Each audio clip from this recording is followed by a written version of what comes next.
અત્યારે લાખો પબ્લિક અહીંયા આવી છે, ઉપસ્થિત રહી છે. જ્યાં પણ નજર નાખો ત્યાં માણસો દેખાય છે. અલ્લાહના કારણથી આશિકો દેખાય છે. હરેક જગ્યાએ આશિકોની ભીડ છે. એટલે આ ભીડોને અત્યારે કાબૂમાં કરવા માટે ફક્ત ને ફક્ત એક ગુજારિશ કરવામાં આવે છે કે આ ભીડ ફક્ત ને ફક્ત એક જ કામથી આસાન થશે. તમે હાલતા જતા રહ્યો, જીવિતનો વેદ કરતા રહ્યો, સરકારના ઠાણકા તરફ જવાની કોશિશ ના કરતા. સરકારના દીદાર અત્યારે કોઈને કરવામાં આવશે નહીં. એટલા માટે દરેક લોકો ખાસ ગુજારીશ કે હાલતા જતા રહ્યો, રસ્તામાં કોઈ ઊભા ના રહે. કારણ કે સરકારે જે વાવેલું છે એના બિયારણ અત્યારે ખૂબ જ મોટું થઈ રહ્યું છે, એમ આપણી સમક્ષ હાજર છે.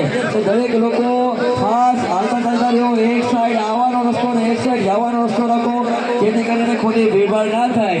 આગળ ચોકની અંદર ખોટા જે વિડીયો ઉતારી રહ્યા છે એ વિડીયોનો કોઈ ફાયદો નથી. કારણ કે હજારોમાં અત્યારે વિડીયો ઉતરી અને સોશિયલ મીડિયામાં વાયરલ થઈ ગયા છે. તમારે સોશિયલ મીડિયામાંથી વાયરલ થયેલા વિડીયો થાય અને પોતે સ્ટેટસમાં મૂકી શકો છો. એટલે ખોટા વિડીયો ઉતારવામાં ટ્રાફિક કરશો નહીં અને આગળ વધતા રહો, હાલતા ચાલતા રહો, ટ્રાફિક ના કરો.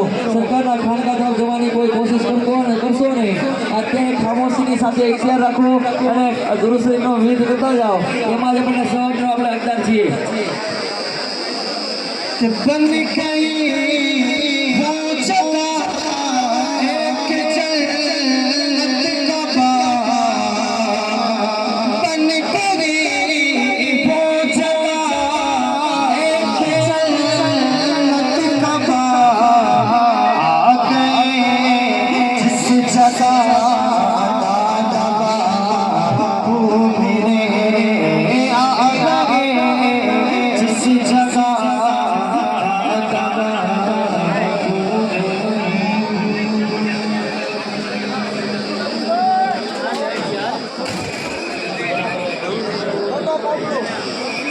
क्या